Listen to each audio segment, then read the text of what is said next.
Hi, everyone. I'm Hector Castillo, founder of BoldPM, and I would like to welcome all of you to today's discussion. Today's ProductCamp DC session and the topic for today is business ideation made simple.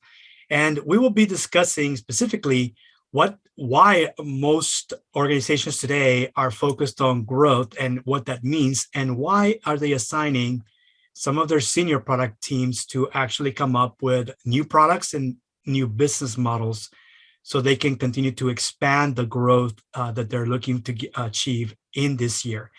And we will talk about specifically the current situation of where most organizations are at post COVID-19 and the challenges and the opportunities for product managers who are in these organizations trying to come up with ideas and quickly innovate and put together a team to come up with ideas of things that they can take to market because they find out that there's a market out there. Before I get started, I want to start with this quote from Thomas Edison. Thomas Edison, the inventor of the incandescent light bulb and also direct current electricity generation, genius is 1% inspiration and 99% perspiration. And this is so true. When it comes to ideas, they come a dime a dozen. Even though you don't think so, yes, there's pretty quick to come up with ideas. Now, coming up with the right idea that would solve a problem that somebody really cares about, that is the challenge. And that is usually if it's a complex problem, it takes a lot of work to figure out what is the right solution that fits the market in the space that you have identified. And even further, what is the right business model to go to market with? And that's what business ideation is all about. So today we'll talk about 3 different steps that kind of integrates design thinking to take those ideas and concepts and design details and in a team environment, quickly come up with ideas about possible new business and a possible new set of products that solves a market problem that people are feeling out there. And not only do they have needs, but they also have desires, and they have certain things that they're unable to articulate. And that is where a lot of discovery needs to occur.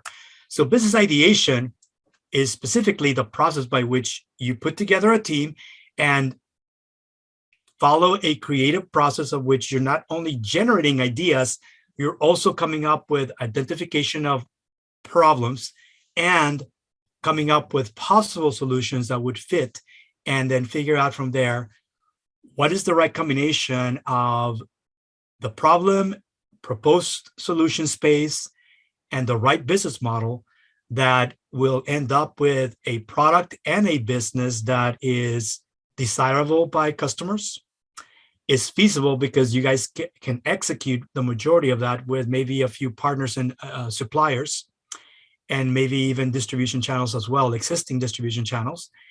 And also it's viable, meaning that it's not only about creating revenue, it has a chance that over time, it actually can become profitable.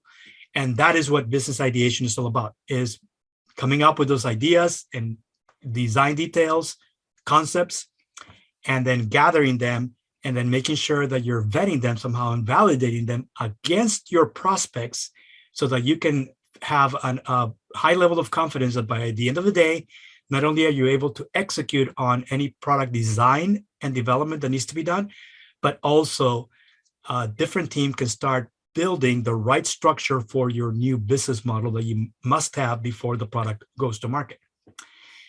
And so, as you might guess, because there's a lot of discovery, business ideation is an iterative process. And it's almost like peeling an onion. Once you get through the first layer, you find there's another layer, and then you go through that second layer, and there's another layer underneath. And then often you need to get deep down into multiple layers to really come up with the root cause of the market problem and figure out the best solution space and the business model that fits the market that you've identified. So we're going to use this 3-step process that uses design thinking. And design thinking is nothing more than just a fancy term to come up with a process that usually it's described as this double diamond process, this framework that goes through 5 to 6 different steps. And there's plenty of literature about design thinking, and design thinking is used to come up with problem, then solution. So the left-hand side of this chart is all about problem identification. And then the right-hand side of this is all about solution space. And often that's good enough, assuming that your business model, the underlying assumption for this process to work is that your business model does not need to change. And in today's market and today's environment, business environment, where there's a lot of shifts in buyer behavior, user behavior, and applications, you find that users will find new ways of using your product that you never thought about. And all of those things will come up with, will create additional needs that you didn't foresee or anticipate. And often you need to figure out and quickly prioritize, because they're not always converging requests. Sometimes they're completely disparate and diverging requests, and you can't satisfy everyone. So you need to focus and target, and targeting is key in how you come up with this. So hopefully when you are applying this process, you're coming up with applying the same double diamond process as in design thinking to, number one, identify the right market problem to be solving. Number two, identify the right solution space, and then go a step further and say, what is the right business model? If we are going to build a solution to solve this problem, what is the right business model? So by the end of the day, we will have a solution which we will call a product, or perhaps it's a suite of products or a product line. And we know exactly how we're going to make money by selling that to the stakeholders that are looking for that solution. And none of these 3 steps are automatic, right? You can actually, there's teams that do design thinking and they're great at step 1, they're great at step 2, but they're deficient on the 3rd step. And this is a perfect, it spells disaster for a product launch that fails in the marketplace, because you would have spent a lot of time in identifying the right problem, putting together the right solution, and come up with a product. And now you launch it and you find that you don't have the everything that you need to actually continue to scale and the acquisition and the retention of customers, and even trying to price it and trying to figure out where to sell it and how to sell it becomes a huge challenge. And it's almost like you're trying to fit a square peg into a round hole in the market once you have a product that doesn't really have the right fit in the market. So there's a lot more work in doing step number 3. And you want to, the earlier you start in that process, you can still work on all three of these concurrently while you're using this design thinking process that I spoke about. And here it is. Step 1, it's all about focusing on the left-hand side of which, identifying and understanding what are problems to be solved and who has them, and how often do those problems occur, and what is the level of frustration or emotional burden that is causing on those set of people that have the problem and that see an enormous challenge that they can't solve, and it keeps on happening, and they're really frustrated, sometimes depressed, sometimes angry, because it causes a lot of pain.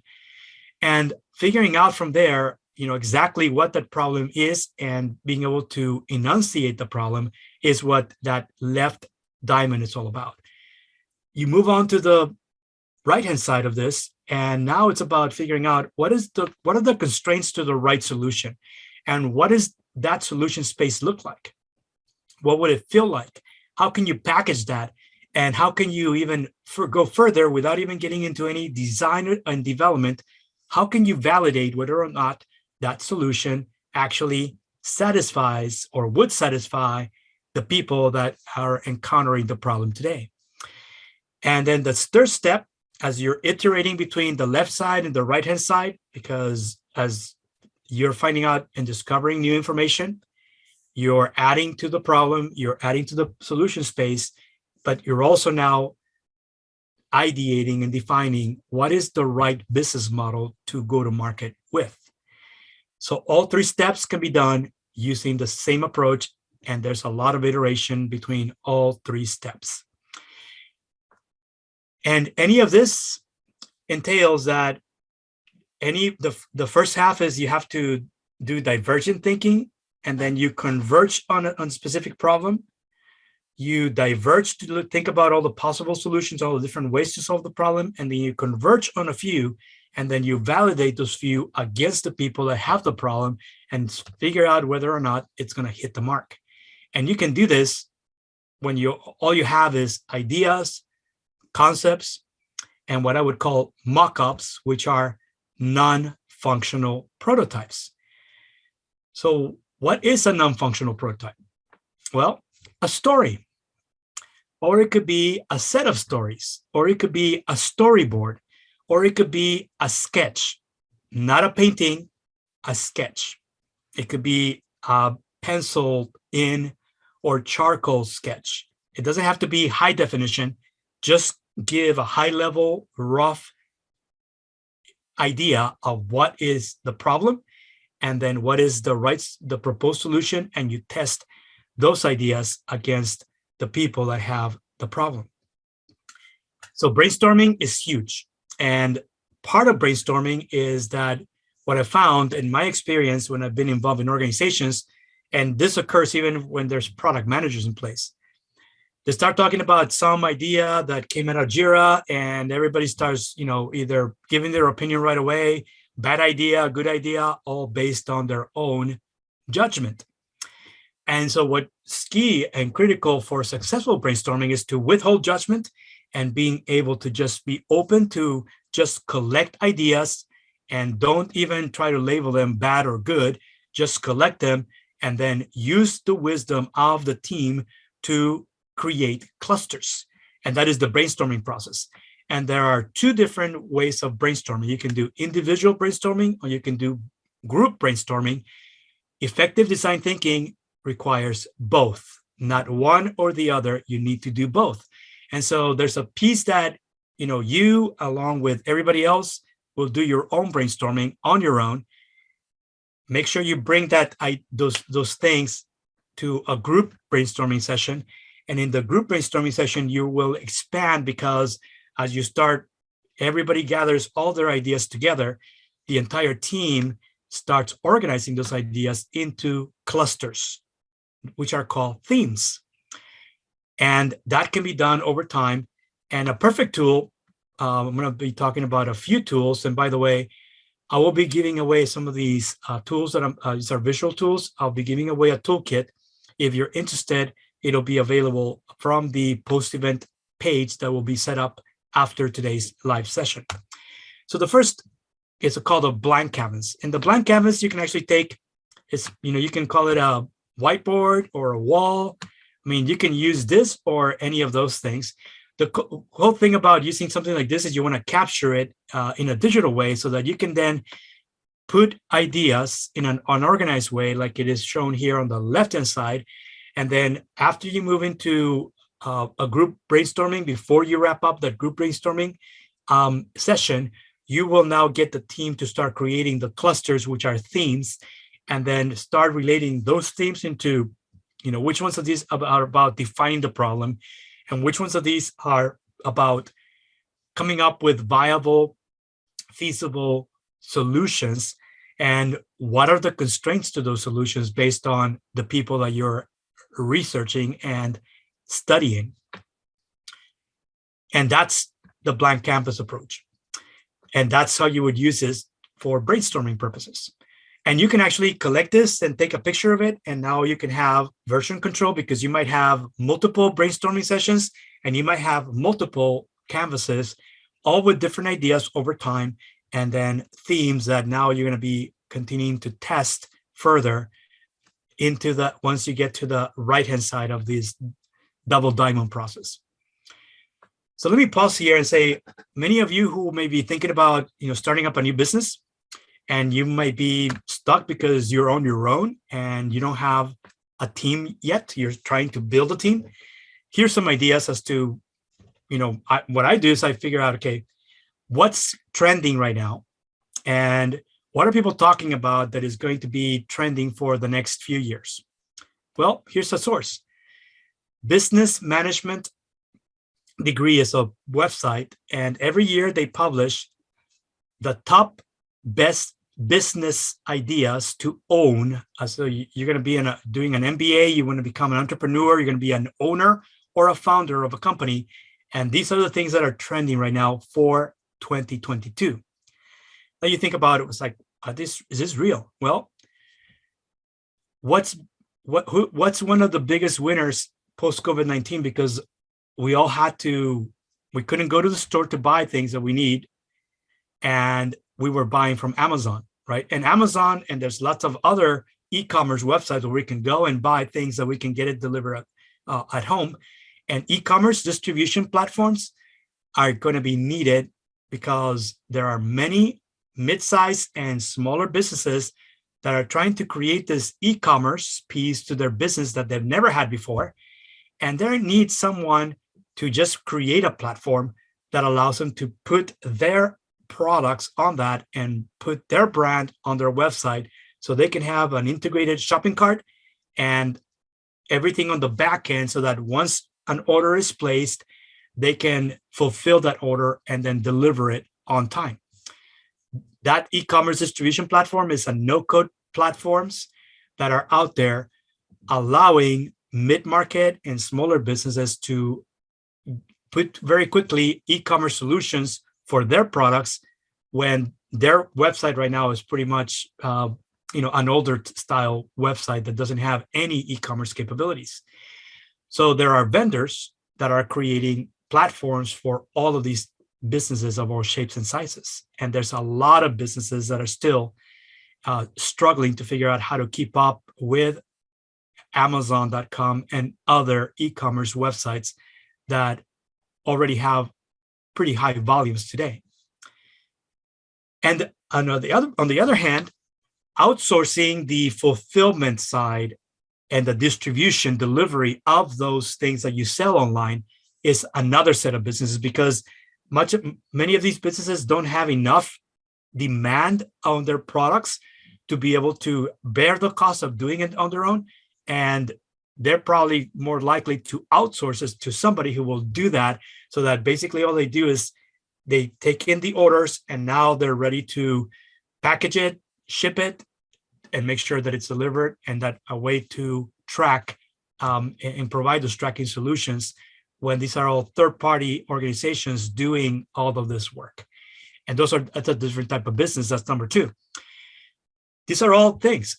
What's the biggest type of attack right now that everybody, all the companies are getting hit? And actually those number of attacks doubled in 2021. Ransomware attacks. Well, you're going to need a lot of personal cybersecurity, because there's a lot of, since more people, consumers, are buying online. Now people are trying to get into our systems to actually grab the information that they can steal from us, like our credit card numbers and all this confidential information. And they're coming in through spear phishing exercises, just emailing us, and we don't know any better. We're clicking through some links, and now there's a virus that's exfiltrating all our confidential personal data to somebody else. And then somebody is using that information to go and buy other things that we're not buying ourselves. So they're stealing our identity online and then buying things that we are not buying, and then we don't even know how that's happening. This is also going to be a tick upwards, because as we are continuing to buy more online, most people just have no idea how to protect themselves. They think that, they don't even know what an antivirus does for their computers or mobile devices, or they may be covering their laptops, but not their mobile devices. And somebody's coming in from whatever is the weakest link. These are all types of businesses that are springing up, and this is what is going to be surging, emerging. These type of businesses are also going to be trending to be a huge number of a large demand, and that's what's driving these type of businesses to grow. Everything from small outlets to small businesses that are online, or perhaps they're in a hybrid model already, born in the cloud to begin with, all of those things, basically these are all different types of businesses that are going to be trending in the next decade, not just this year. In the next decade, demand is going up in US because this is for US market. And market by market, these ideas you can find out there. And these are all things that if you don't have a team, you can go in and start getting ideas from that. Going on to the first step, and that is finding the right market problems to solve. All of these businesses I talk about, they're solving a specific problem, right? What is that problem? Well, you need to enunciate here. If working in this first step is all about understanding the problem. And here's another quote from Albert Einstein. Albert Einstein said, "If I were given 1 hour to save the planet, I would spend 59 minutes defining the problem and then 1 minute resolving it." What he's really saying is the majority of the work is don't try to find a solution for something that nobody wants or that nobody's looking for a different solution at this time, because why build a better mousetrap when the current traditional mousetrap works for 99.9% of the market?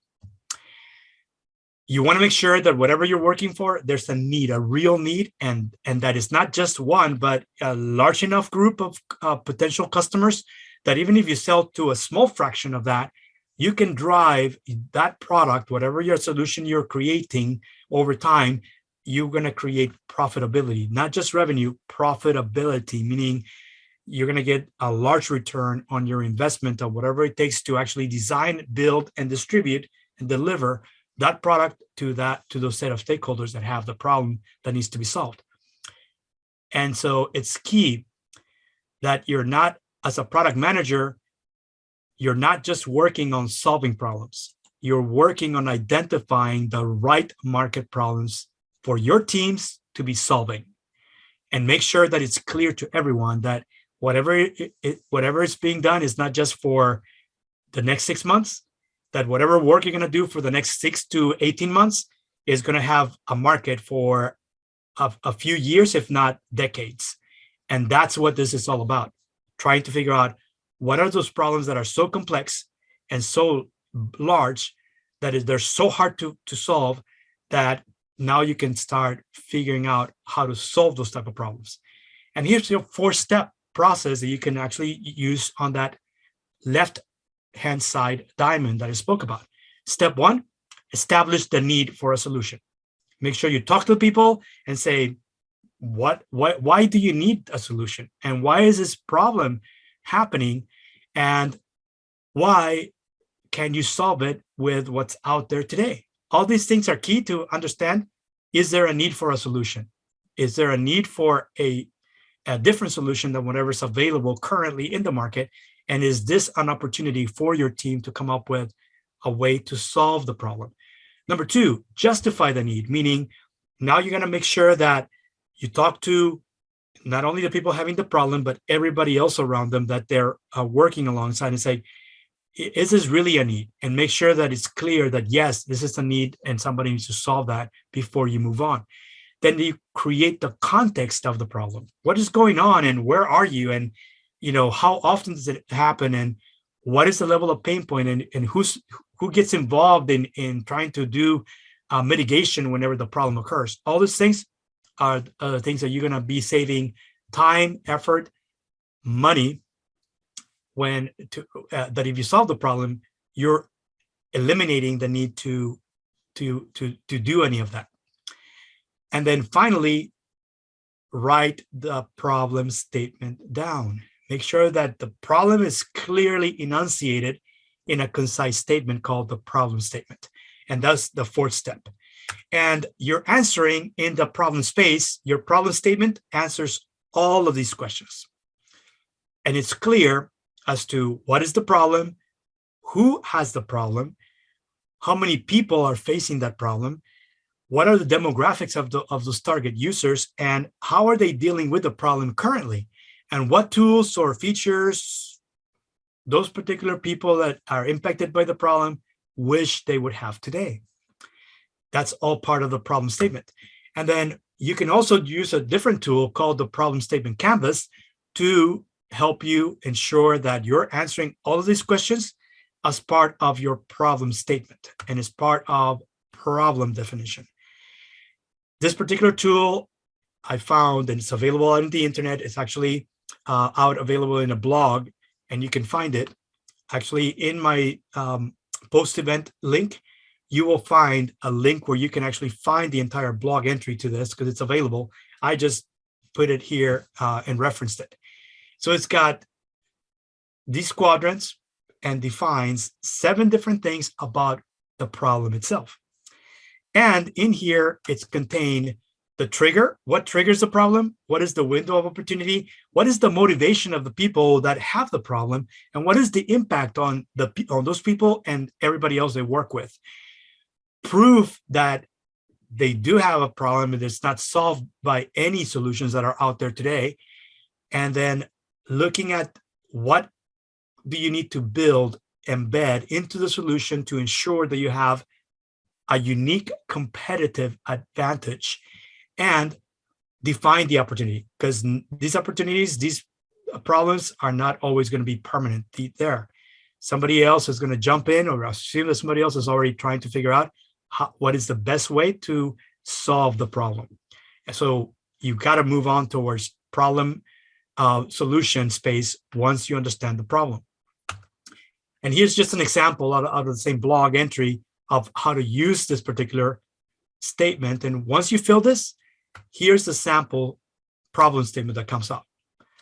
Straight out of the canvas, you can write a clearly defined problem statement. So let's kind of use this ability, because let's figure out what brand of product, and if you're more than likely using one of these products, which brand of product solves this problem. And the problem is that you're looking to figure a way to securely store and then automatically back up your files, and then share some of these large files that you can't just email in a secure way to those people that you want to share with. You want to have control as to who gets access to these large files. And you don't need to have the need to ship an external drive or some sort of storage device to those people in order for them to get access to the file. So just type in the chat if you can, what brand or what product that you know are using today, more than likely, solve this particular problem.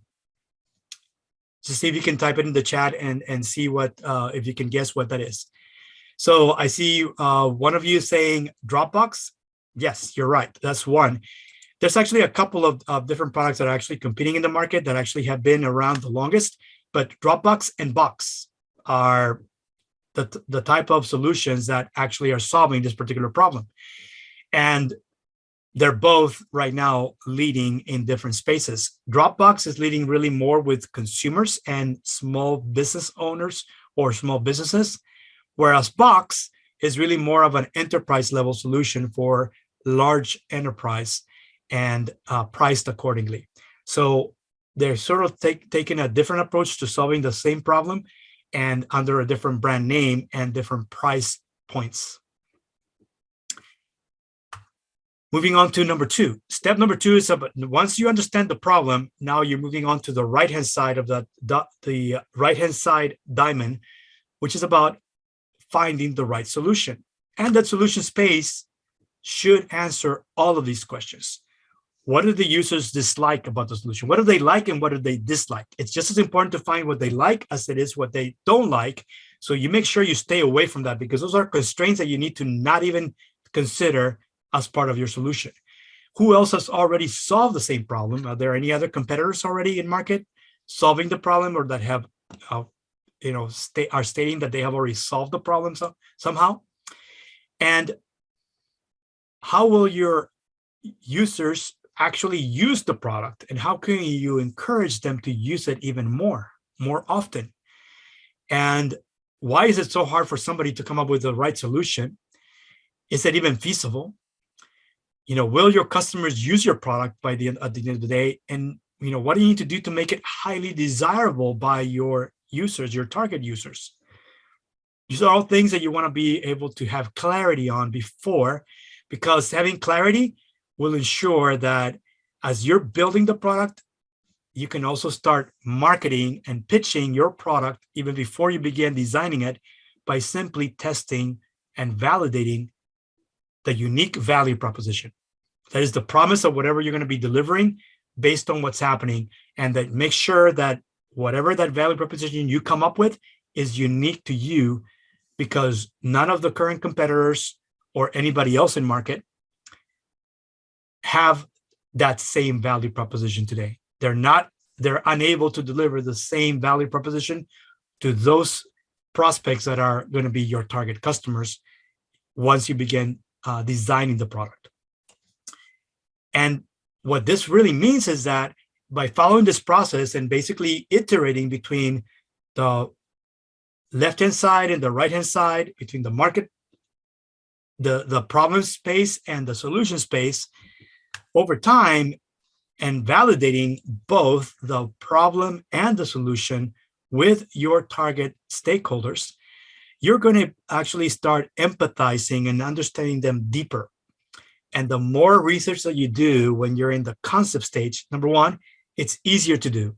It's a smaller team that can do that, and you can do that even if you have a large number of stakeholders, and you can conduct a few interviews with the right stakeholders once you identify them, and then start breaking them out into personas and start breaking them out into customer segments. These are prospective customer segments that you need to have clarity as to what is the best way to segment, and not just segment by demographics.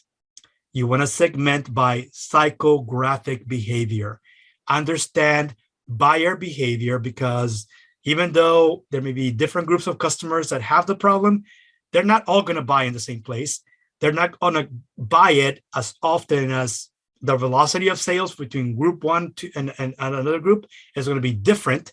And the price sensitivity of each group is also different, even though they may be in the same market. All of these things you have to have clarity on, because at the end of the day, yes, you might have a good overview of the entire market, but at the end of the day, you're going to focus on only selling into one. And I'll show you an example of that in the market from a brand that you know. But here's a tool you can use to ensure that you have the right value proposition. It's a statement of whatever the proposed value that your solution will deliver to the stakeholders. Will have to have any of these components. Clarity from the mindset of your targets, that's the right-hand side of this, as to what they're gaining. What pain points are you going to remove or relieve? And what are the jobs that they have to be done right now that you will save them, either through automation or by doing certain things that they don't have to do them anymore. And it's going to save them time, effort, emotional pain, as well as maybe even saving some money. All of these things you need to enunciate and have clarity from their point of view to make sure that you're capturing all the right things that isn't in their minds across the groups that you're studying. And that in your solution, your proposed solution has the right gain creators, the right pain relievers, and the right strength of those pain relievers to relieve the level of pain of those groups, and that you're packaging it in the right product. All of these things are things that you can do. All of this are the things that can be done, and it's all part of coming up with a unique value proposition. And here's a guideline as to how you can ensure that you have the right unique value proposition. These are the 10 characteristics that any unique value proposition statement should have. By the time you're done going across this double diamond process, you would have a clear, unique value proposition that not only your target users and buyers agree, your team has clarity as to what is going to be different about your solution compared to anything else out there in the market. And it will help you position your product by the time it's ready to be launched. So this is the tool. And again, these are the things that you want to have clarity on in your unique value proposition statement. So let me give you an example. And here's an example of a brand, Get Upside. How many of you are familiar with Get Upside? For those of you who are not, Get Upside is a cashback app. It's a mobile application that allows consumers, users, to earn rewards when you're shopping at any location that is near you, that is either a gas station, restaurant, or any kind of grocery store, including convenience stores. And the beauty of it is, as a user, you're not paying anything. You can easily find it at your favorite app store, no matter what device you have on your hand. You can find the app, download it, install it, sign in, sign up for free, and then start looking at the merchants that are listed that are near you. If you need to gas up, you can find a nearby gas station where you can get cash back on your purchases over time. And restaurants and convenience stores or grocery stores, any of those you can find as a user. So you're not paying anything. And the value proposition to you is that you're getting cash back for any purchases that you do on a daily basis, or perhaps on a weekly basis. Either way, you're not changing anything. You're just finding the nearest merchant of the type that you're looking for via the app, and it tells you exactly how to get there because it's got the map capability that guides you if you haven't been to that establishment before, because you may be in an unfamiliar location. Either way, it helps you save money because you're getting cash back on your weekly or daily purchases.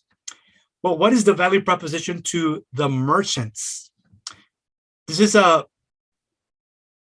And actually the merchants, for them, the promise is that they're getting new customers that normally wouldn't consider buying because you may not be a regular shopper there today.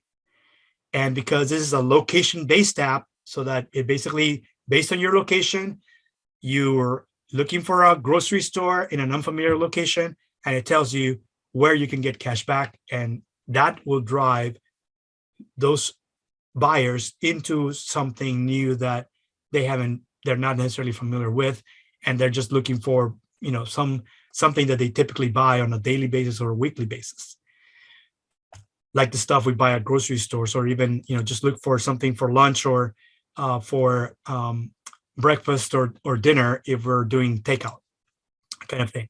So these are all things that you can actually do via the app. We'll talk about more. And the value proposition, there's a multi-sided model. So there's a value proposition for the users and a value proposition for the merchants to ensure that they list themselves via the app so that users can find them when they need to shop. Let's move on to number 3, business model. And in here, we're going to talk specifically how this business model for Get Upside works. How do they make money? Because they're not making money off of me as a user, as a consumer.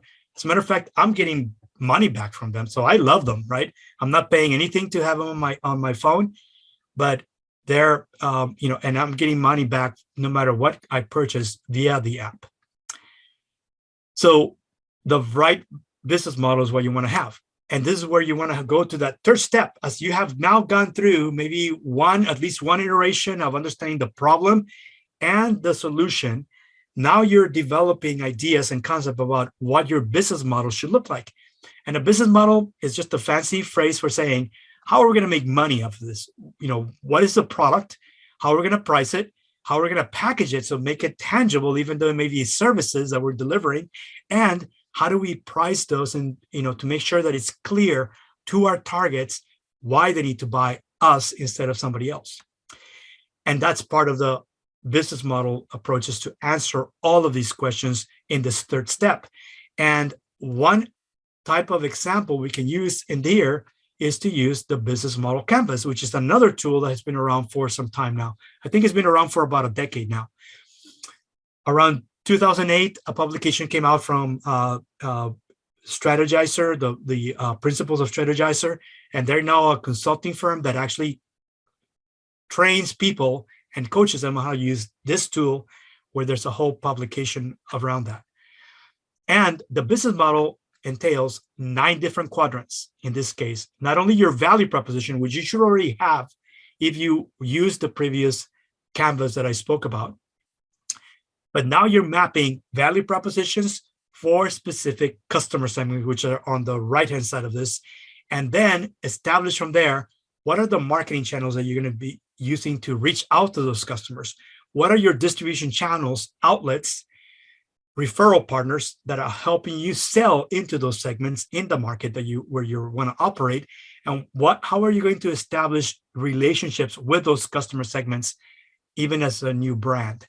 And what are the revenue streams that you're going to have attached by whatever you're going to be selling, whatever value proposition you'll be selling to those customer segments? What are the revenue streams, and how many of those are recurring or residual revenue streams? And on the other side, you have partners, suppliers, then the resources that you need to actually design, build, produce, fulfill, and deliver the product. These are all things that you want to have as key resources. Some of it can be outsourced, but there's some things that you definitely want to be doing all in through your own internal resources and key activities that need to be done. And then all of that has an associated cost structure that has a combination of different kinds of costs that would be divided into 2 different types. Fixed costs that are monthly, pretty much the same as even as your building capacity, they don't change. But then you have variable costs, those that the more you buy or the more you need, the more you sell, the more your costs rise over time. Those are variable costs. You need to identify those cost structures that your entire business will have to ensure that you can go through all those different phases of the product that you're going to be marketing. And applying the 3 criteria of design thinking, at the end of the day, your entire business model needs to be ensured that you have a value proposition that is highly desirable by your customers and clarity as to who your customers are. That whatever it is that you need to do to deliver that product is feasible, meaning that it's doable between your resources, your team, and partners and suppliers. You already have all those things identified. And at the end of the day, that you're going to have a viable business model, which means that you know what it takes and that it's actually a doable thing to get to profitability. Not just create revenue. And if you have revenue, that the more revenue you have, the higher your costs go. That's not going to work, right? You want to make sure that over time, you're turning those variable costs into fixed costs and scale the acquisition of customers so that you can have a profitable business model. And at the end of the day, this third piece is what makes or breaks any new product. And if you're in the example that I spoke about at the beginning of this, which is your executives are looking for new ways to build a new business within the business. And that means that you not only need a new product, you need a brand new business model. Here's an example of the Netflix model. How many of you are Netflix users? So why it's a very successful model post-COVID-19. And guess what? We're all sick and tired of binging. As a matter of fact, one of the things that is going on this year, already read up that many of the subscription services that won lots of new users and new buyers, we're seeing that, it's not all that is made up to be, right? It's a lot of over marketing and people are just turning off their subscription models. And there's a lot of, Netflix gained a lot of value in 2021 post COVID-19, and in the next few quarters, they're losing subscribers by the millions, not just in the US. This is a global phenomenon. And everybody from Netflix to Disney Plus to everybody who's now has a streaming service needs to deal with subscriber churn, because that's a real thing and it's happening by the millions across markets. And it means that, lesson to be learned, a business model has only a certain time when it's good. And after buyer behavior changes, we realize that, it's not all that it's made up to be. We don't use it as much as we thought it would. It doesn't add us the value or the type of value that we're looking for. We just turn it off and migrate to something else, especially if there's no incentives for us to remain. Going back to the business model for Get Upside, the cashback mobile app that I spoke about earlier, here's how they make money. It's not from the consumers that were just users of their application. We're getting cash back from those. And actually, this company started in 2016. So it's a relatively new company because it's still in its infancy. 5 years, they'll be 5 years old this year. And because they didn't go to market immediately in 2016, it took us some time and they went to market in 2017. And that's when their mobile app started getting traction. Well, they have two revenue streams. One is they get paid by the merchants, because from anything that we purchase via the app at whatever merchant that we're shown displayed on that comes up on our app, they get a small percentage of our of the sales revenue, something like 2 to 3%, regardless of whether we're buying from a grocery store or a restaurant. Anything we're buying, 2 to 3% of that goes to the Get Upside vendor that put together the app. Not only that, but now they're collecting all this analytics from every user across locations. So zip code by zip code, block by block, they're tracking not only what I'm buying, but what anybody's buying in the same block and from whom. That is their affiliate merchant. And then they provide those analytics to those merchants so they can figure out how to promote to us. So the next time that we buy, because they have trending, they come up with trends as to, what attracts, more buyers to come into their location on specific day of the week or a specific time of day. All of this information they're gathering, and they're making that information available to the merchants. So the merchants can learn exactly what to promote and when is the right day to promote, to create lots of revenue at the right time from all of us who happen to be buying from the specific locations. Location by location, they're actually getting that information. And that is another subscription price for these merchants that are paying a little bit more to get those analytics that allow them to capture even more revenue from Get Upside users. So they have those two revenue streams. And guess what? Both of these are recurring revenue to Get Upside. All they have to do is maintain the infrastructure and the platform, and it's already made to scale. Right now, they have something like 40,000 locations around the US. And my guess is they really want to up and really get a majority market share and actually gain for companies like Groupon. If you guys are familiar with Groupon, this is a much better business model that is more scalable than Groupon. You look at what Groupon has gone through in the last year, and yes, they're really large right now because they're in 15 countries today, but these guys are growing today in North America much faster than Groupon. And here's the proof.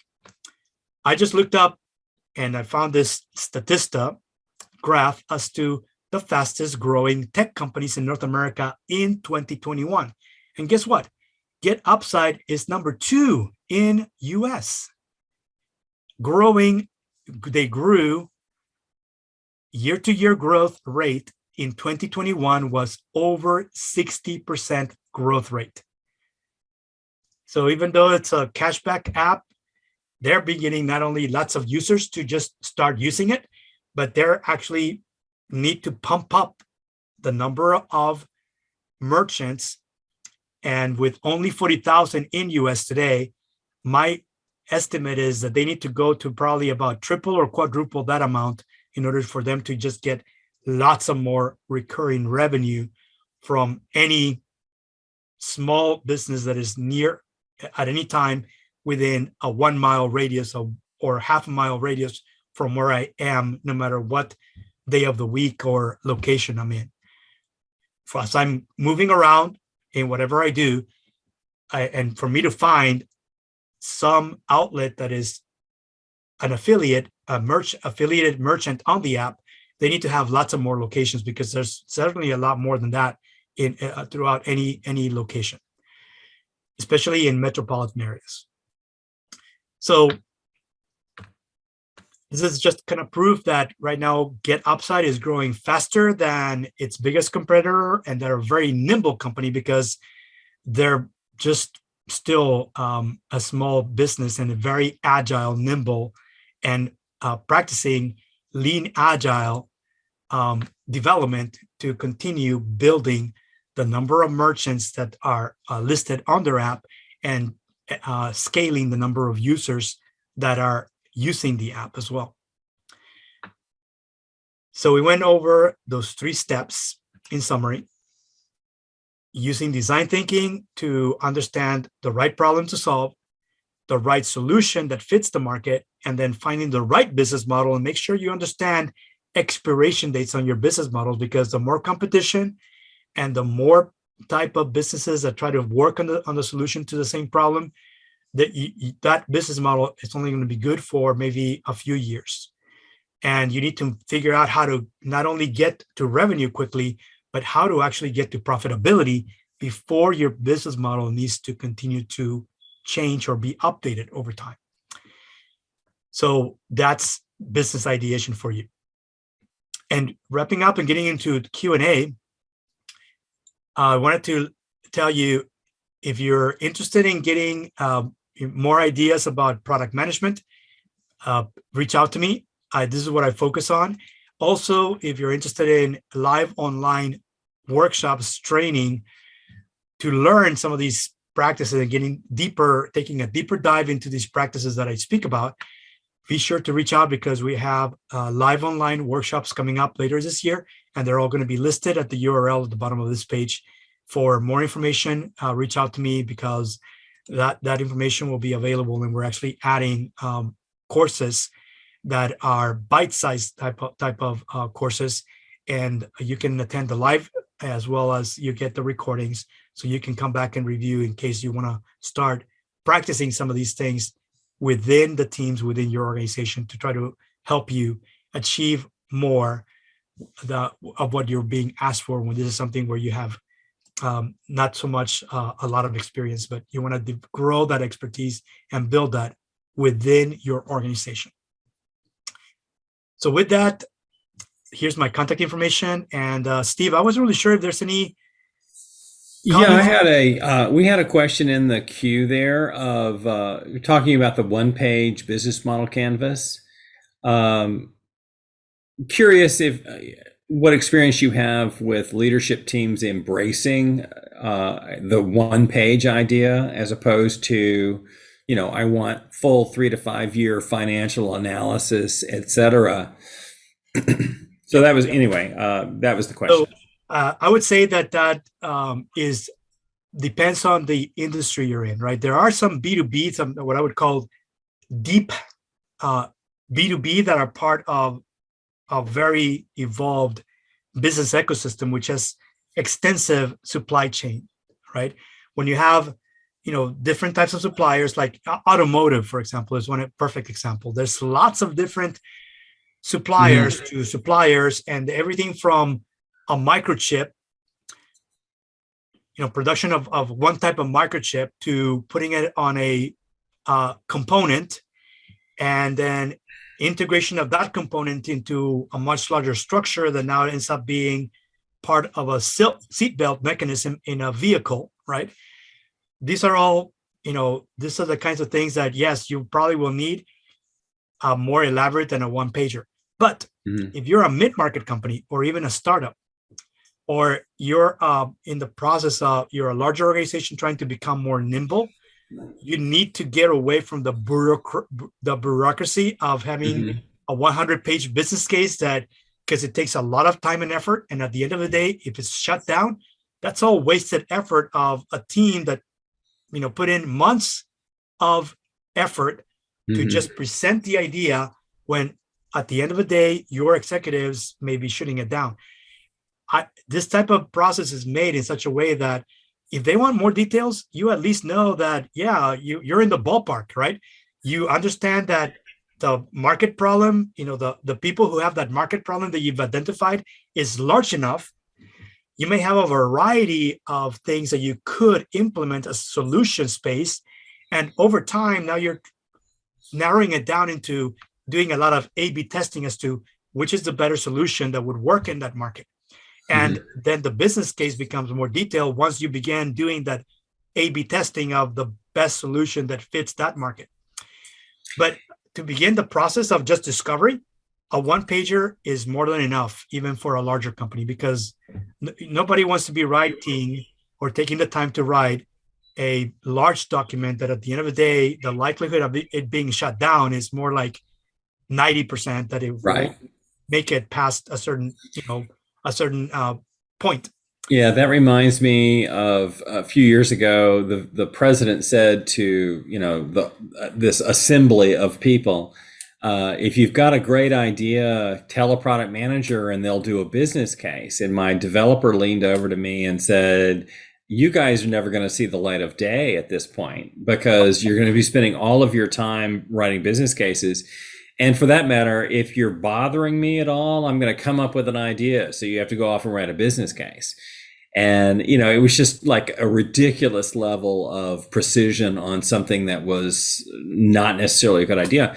And so I've always been a big believer in the one pager that says, here's a proposal. Do you want to know more? I mean, but if you think this is a bad idea now, then thank God we can shut it down before I write 100 pages. If you know it's a bad idea at one page, then we're all good here. And that's particularly true, I think, when you're looking at there are 5 or 6 or 10 or 40 things that we're thinking about doing. Mm-hmm. If we can't articulate crisply in a one pager what the merits are of these various ideas, then it would be ridiculous to go off and write a business case. So I'm a big believer in the one pager, and I'm pleased that you've seen the same. And I'm sorry for people who work in such a bureaucratic organization that we have to write a 5-year projection for something that we're going to say no to. Yes, absolutely. And I find that more and more companies, as they're being disrupted by much smaller, more nimble and agile companies. And, it's a combination of not just one, but it's a volume of companies that are all trying to that collectively they end up disrupting much larger companies. These companies are coming around and they're saying, we need to be as nimble as anybody else out there and make sure that we are set to understand what are the right opportunities for us. Right. And often, there's repurposing in this business ideation. It's all about understanding. And once you understand that this market problem will be around for some time, that's large enough that it's worthwhile figuring out how to do a solution, then, the business case is really more about, how much do we build on our own and how much do we buy? And buy for large companies is actually acquiring not just one, but multiple smaller companies that these are building blocks to the end solution that they have in mind. And they start putting together a roadmap of companies that will acquire in the next 2 or 3 years to actually have a much better team and much bigger team now that has the right talent in place to actually put together the right solution that fits that market problem and get to market faster. Very true. And you see companies like Google, they do this all the time. Right. Facebook, the same. Even Microsoft is doing it right now. Do you think that, this approach is not about, hey, they don't think, put together the business case that tells us how we're going to build it on our own. No, there's always saying, we're going to build only this much, and then we're going to be acquiring entire companies to help us. Salesforce is another very successful company that is doing this ongoing. You take a look at what they've been doing the last 5 years. In the last 2 years, since 2019, they acquired Tableau. So they're doing analytics now, right? Mm-hmm. It became a database that now is supposed to putting together their own analytics solution. They're integrating Tableau, which is a no-code analytics platform, into Salesforce. That's already in the works because they acquired Tableau at the end of 2019. Mm-hmm. In that same year, within a 6-month span, they also acquired Slack. So they're going to integrate Slack into Salesforce environment. Yeah, somehow I feel like that means that product managers are going to be even more inundated with requests from salespeople to answer their question on the fly, but I digress. Well, that was interesting. Lots of good comments going on in the chat. So I'll go ahead and let you wrap up, and we'll shut down the recording and see you next month. Yes, thank you so much, Steve. And I'd like to thank all of you for listening and actually being here today. Thank you so much. And we hope to see you same time, same channel next month. And stay tuned because we already have our event already on our website. So you can go to the productcampdc.net website and look up for our next event next month. So we hope to see you same time, same channel next month. Thank you so much. Have a great rest of your week. Good night.